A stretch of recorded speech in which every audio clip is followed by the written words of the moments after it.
When I was 17, I was hanging out at a skate park with my friends one day. My big brother was into BMXing at the time, and so we'd hang around to flirt with his cute friends. Don't judge me. Everyone had a skater boy phase.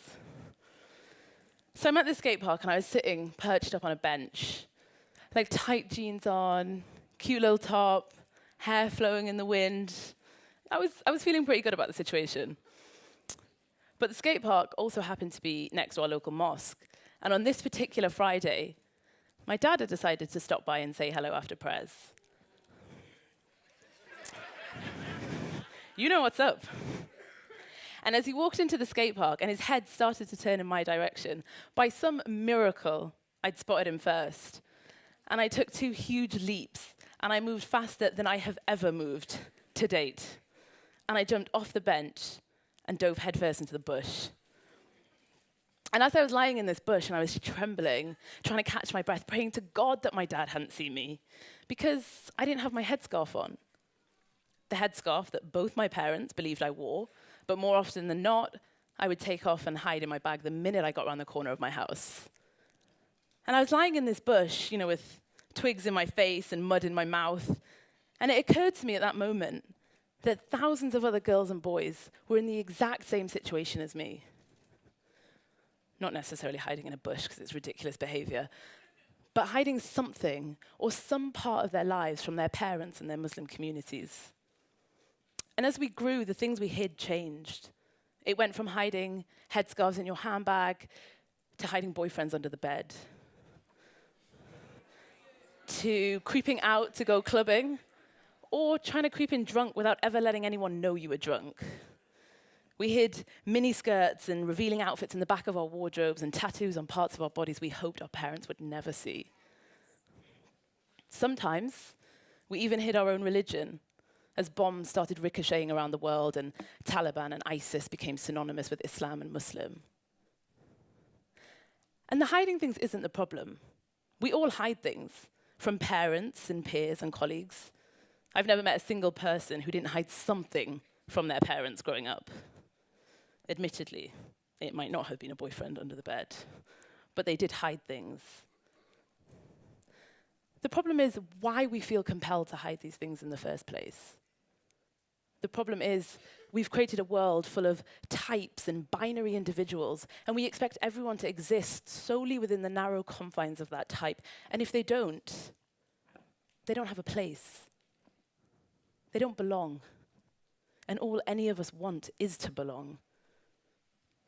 Now, types are all well and good when you want to discover what type of cake you like to eat or what type of exercise you like to do. But the minute we apply types to people, there's no room to breathe. It's the very same thing as shoving them in a dark, confined, narrow basement and expecting them to live out their days. It's not healthy and it's not helpful. The world we live in today has given Muslims a type. The aggressive type, the fanatically religious type, the terrorist type, always a classic, the oppress their women type. And as damning and terrible as that seems, what's even worse is the types that we as Muslims have enforced on ourselves. The religious type, the good hijabi type, the rebellious type, the lost their religion type. We're adding to an already suffocating stereotype. We're shoving ourselves in that dark, narrow, confined basement. We're stunting our own growth. Because what happens when all those types begin to mix? What happens when the devout hijabi likes to go out and get drunk every weekend? Or when the non-veiled woman goes to the rave sober? What happens when the man who prays in the mosque every Friday goes out and sleeps with multiple women in a week? Or when a woman spends her day on the beach in a bikini and comes home in a burqa? What happens then? I can tell you from experience that the result is the biggest identity crisis you'll ever face in your life. That's what happens. Because living in these arbitrary binaries and these one-dimensional characters isn't good for the soul, by the way. And as I've been told many times, mainly by my therapist, is you can't exist in these extreme highs and these devastating lows. There has to be a middle ground. An alternative story, if you will. Now, Chimamanda Ngozi Adichie speaks about this when she talks about the power of a single story. And she says, show a people as one thing over and over again, and that is what they become. Muslims have grown up with a foot in so many different worlds, yet they've only ever been fed one story from both the outside world and from within our own communities. And that's dangerous. Single stories are dangerous because no one is immune from them, and eventually you start believing in them. And because you believe in them and buy into them, you start doing stupid things. For example, many years ago, I fell in love with a white Yorkshire atheist boy.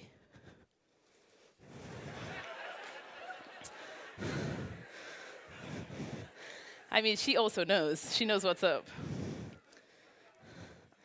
His reality and experiences couldn't have been more different from my own, and yet we fell madly and hopelessly in love with one another, and 3 years of a beautiful relationship ensued. Like a real gorgeous, trusting, never fought, did nothing but bloom with him type of relationship. The only cloud that hung over our happily ever after was that I was Muslim and he wasn't, which incidentally is a pretty big cloud. Somewhere in our consciousness permeated the idea that we could never be together. I'd never heard of Muslim women marrying non-Muslim men. I'd only ever known one story, to marry a Muslim, a story that was enforced by, well, everyone that I knew. The aunties at the local mosque would say, marry who you want, as long as he's Muslim. My parents would be like, bring home whoever you want, as long as he's Muslim. And so, in my desperate desire to meet the crushing expectations of the Muslim community and their single story, I broke my own heart and his by diving straight into the arms of a British Egyptian Muslim man I had met. He was just like me, both Egyptian, both British, both Muslim. And over an intense summer, we fell in love. And I began dreaming about our wedding. Both of our Muslim families coming together, and how finally the struggle between the two worlds was over. There was no more explaining why I had to go and pray, or explaining what my religion meant. And above all, there was no more hiding. Here was a boy that I could bring home to meet my parents.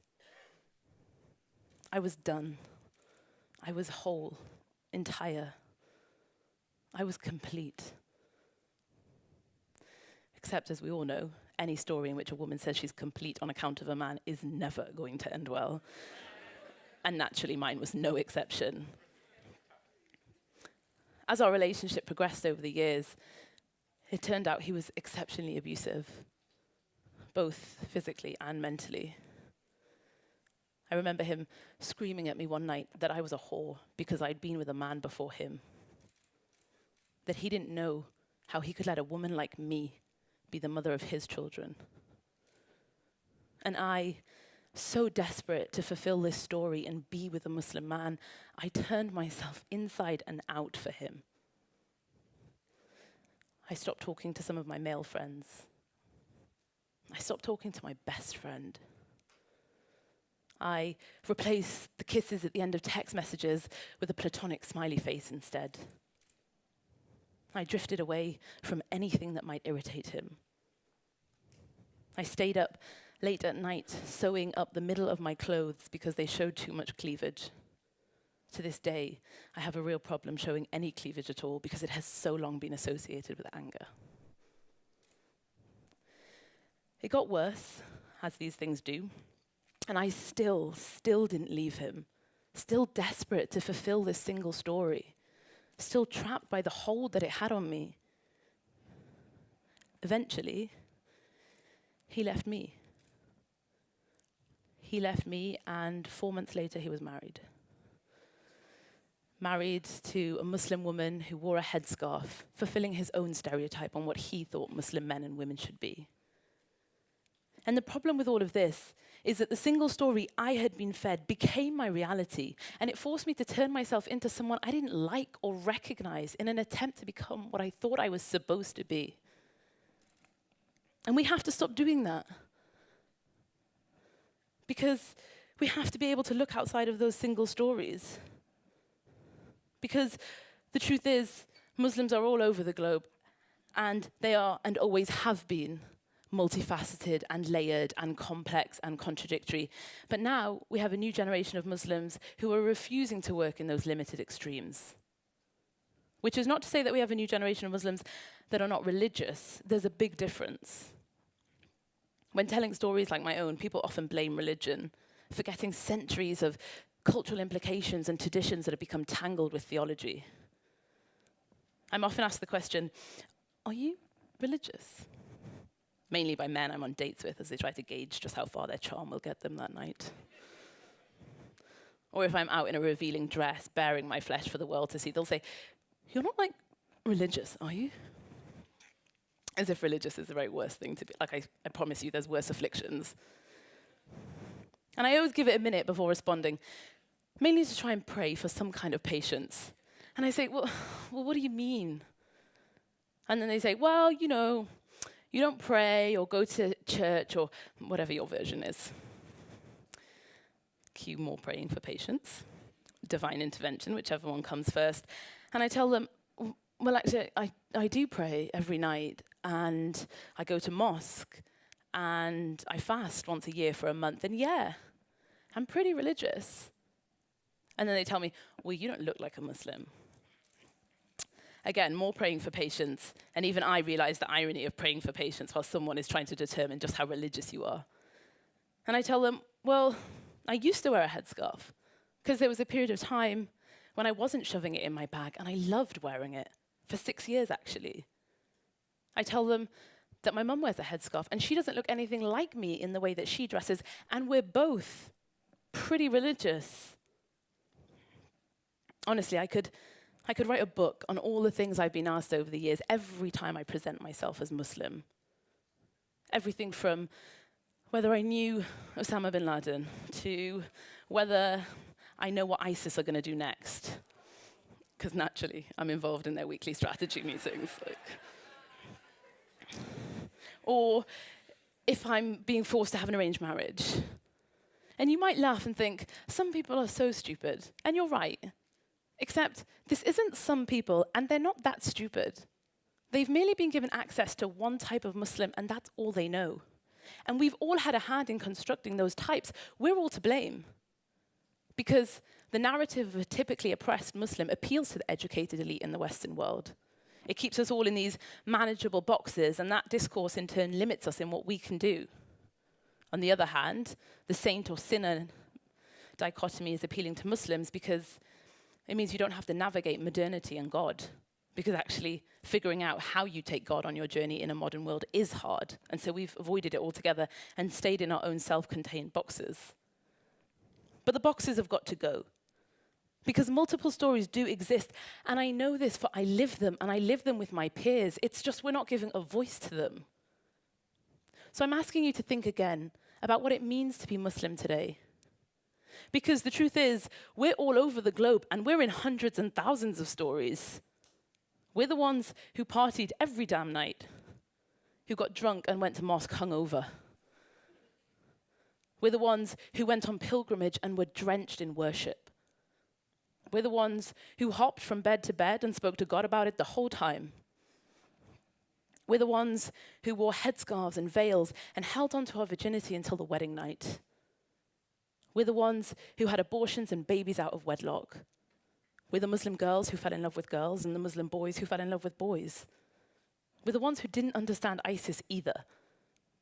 We're the ones who prayed with our congregation and felt tears drip down our face as our souls soared on spiritual journeys we could never quite explain. We're all of them. And we won't be your saint, your sinner, or your scapegoat. We'll just be us. And we'll live in all of our stories, whether the world, the media, or the Muslim community like it or not. We'll be forever Muslim. And that will forever mean many, many different things. And actually, what a wonderful thing that is. Thank you very much.